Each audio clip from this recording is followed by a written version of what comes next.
It all started with Tara Palmieri when she asked me a question about the Jane Doe case that was dismissed. And I said to her, the facts. Why did your lawyers submit that letter saying, in essence, Michael knows a lot of stuff here on Trump and Epstein? No. That's not what the letter says. What the letter says is that that there's information that he can give. The information is exactly what I'm telling you about, which is the Jane Doe case. That was the information. So the Jane Doe case was so important to the Epstein investigation that somehow that was going to get you lesser time. I'm calling bullshit. But shout out to Joe Walsh. Now, I wanted to watch that actual interview because this was the one that he did with Michael Cohen after it was found that, yeah, he's in the Epstein files, but it's behind his Substack, so I can't play it for you guys. But I did find this interview on his YouTube channel where he talks with Ellie, a fellow journalist, about the whole Michael Cohen situation. And is he getting a pardon? This is why he doing all of this and he won't be honest about what he knows in these files? Go ahead and hit that like button, subscribe to the channel, and let's get to this, you guys.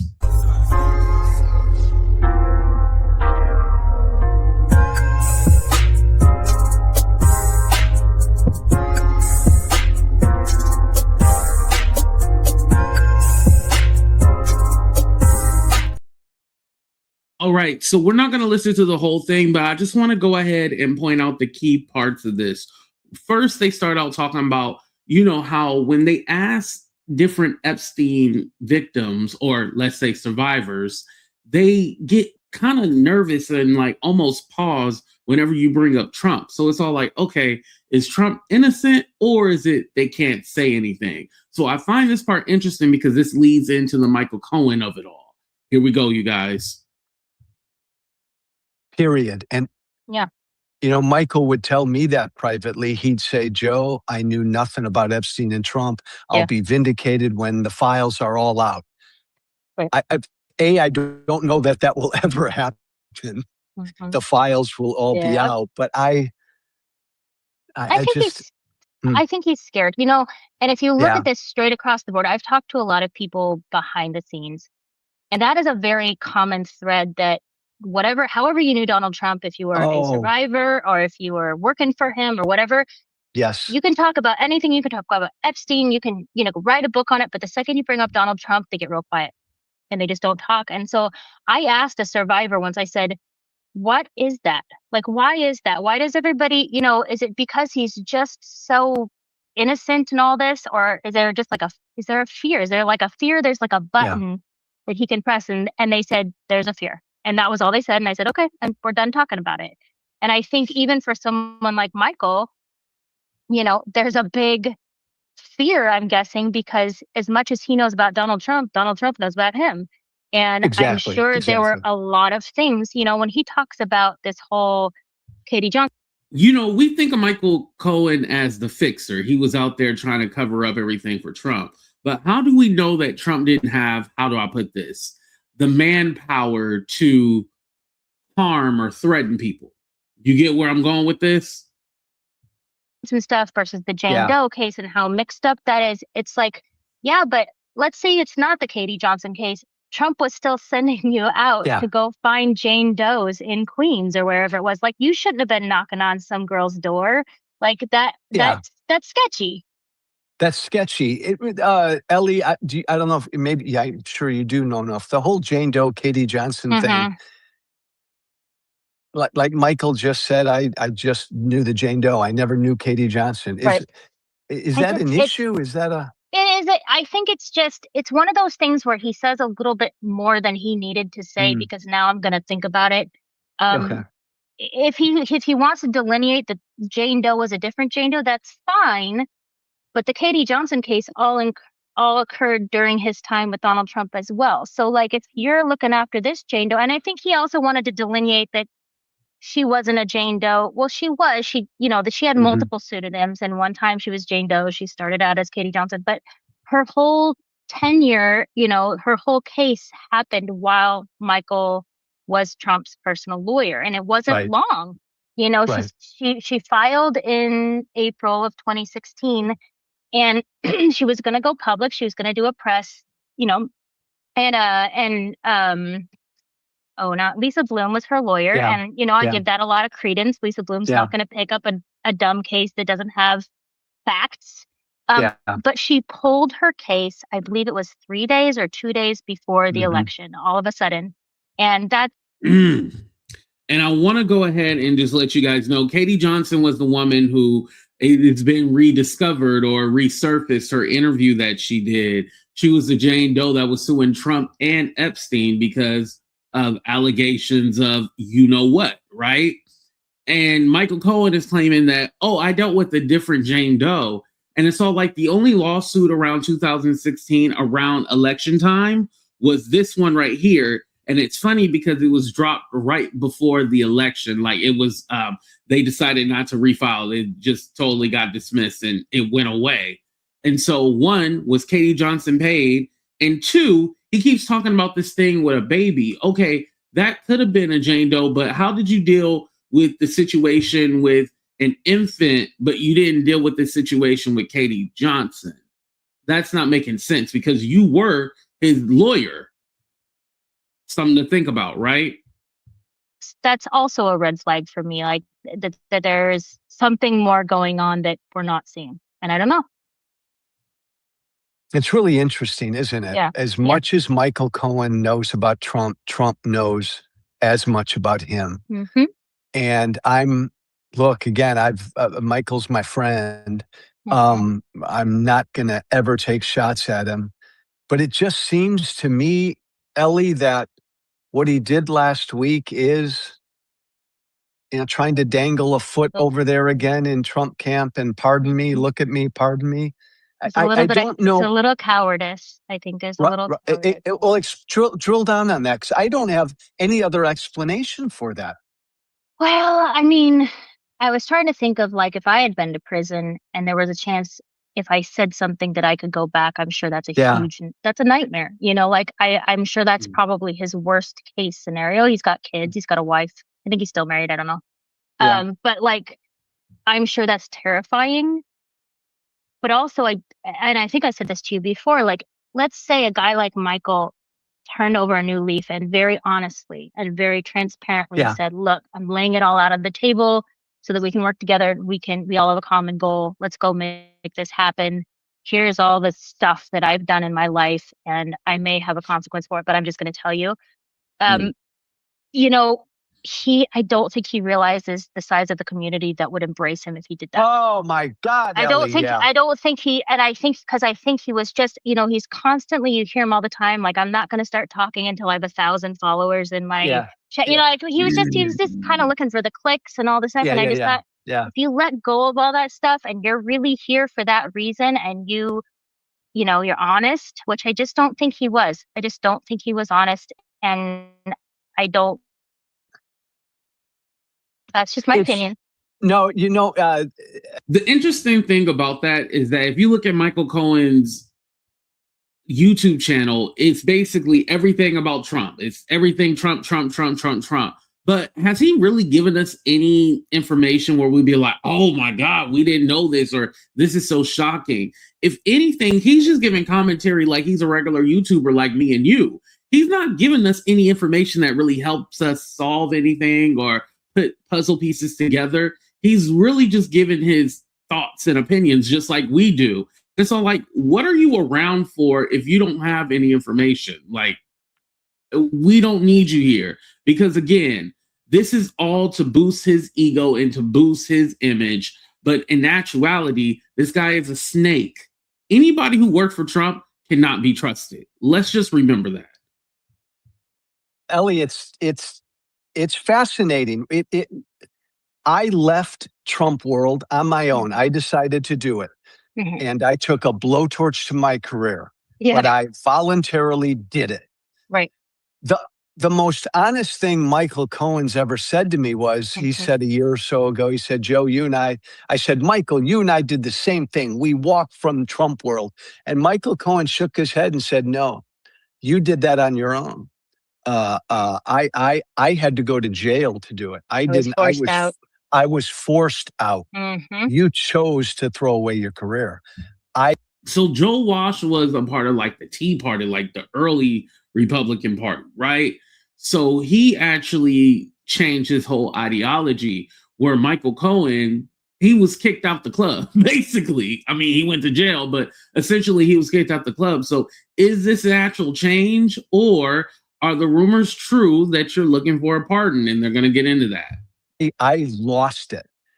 I'm sure his life was a lot better on that side too. Oh my God, Yep. yes. Yeah. But it is.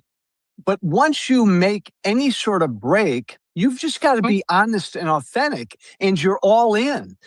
This is who I am now. Yeah. That man's a fascist. I'm going to do everything I can to defeat him and my former party or whatever it is. And Michael Cohen, if he's got binders of shit on Donald Trump, once you make that step, then as you said, Ellie, he could be a hero. Here are all the binders. Here's everything I know. Yeah. Go.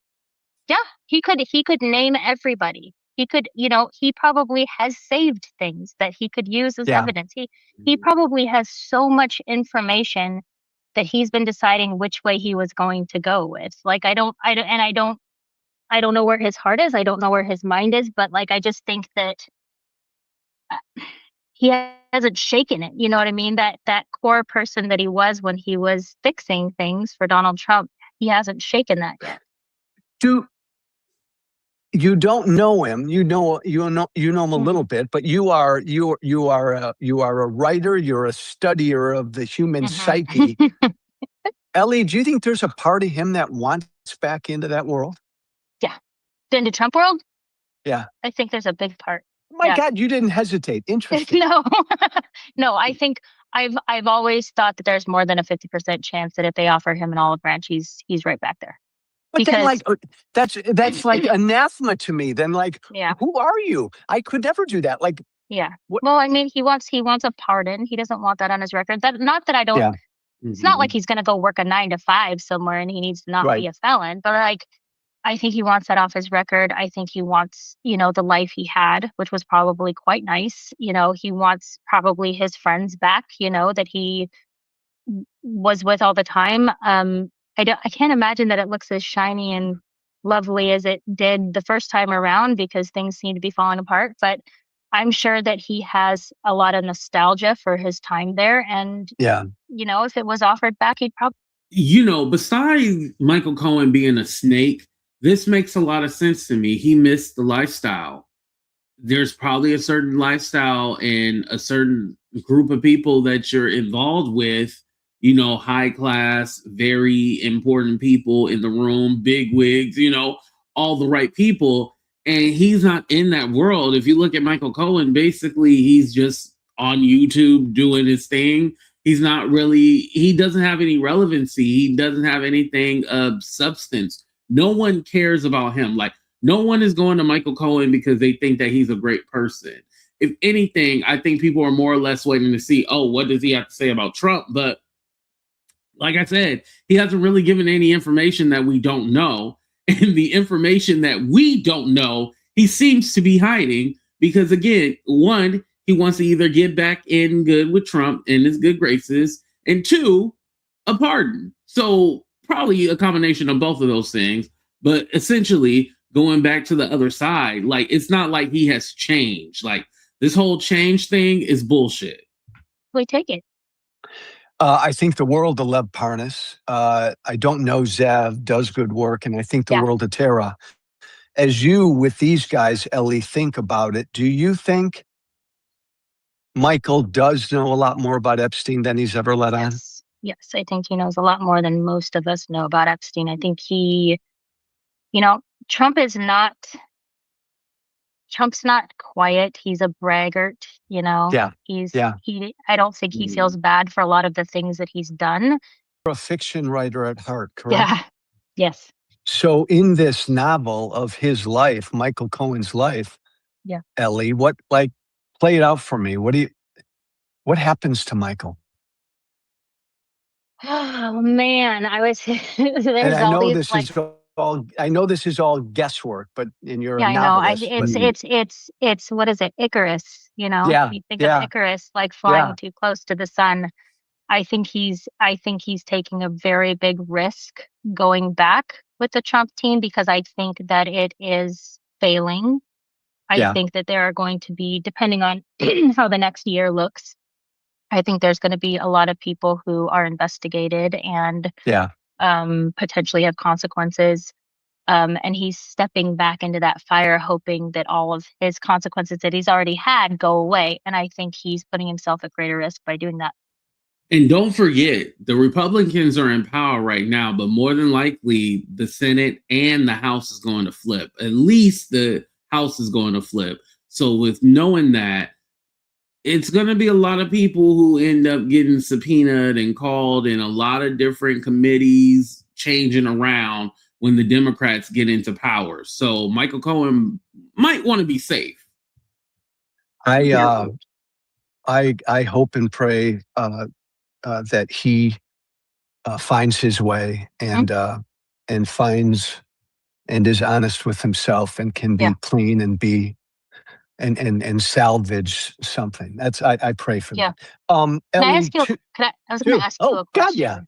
God, I was going to ask, how do you feel after this week? Do you feel violated? Like, he's your friend. Do you feel like he disobeyed or like he violated your trust? Like, how do you feel about that? It's a great question. So all of this breaks, and right away in this stupid, disloyal world, everybody jumps on his ship and tries to sink him, and they're done, blah, blah, blah. Yeah. I could never do that. I would never do that to a friend. Sure. But Ellie, I got to be honest, and I've had a few private conversations with him over the last 4 days. I feel like he has not been honest with me. I told him a week ago, Michael, if we find out that you know more about Epstein than you're letting on, I'm done with you. And he looked me in the eyes and said, no, no, no.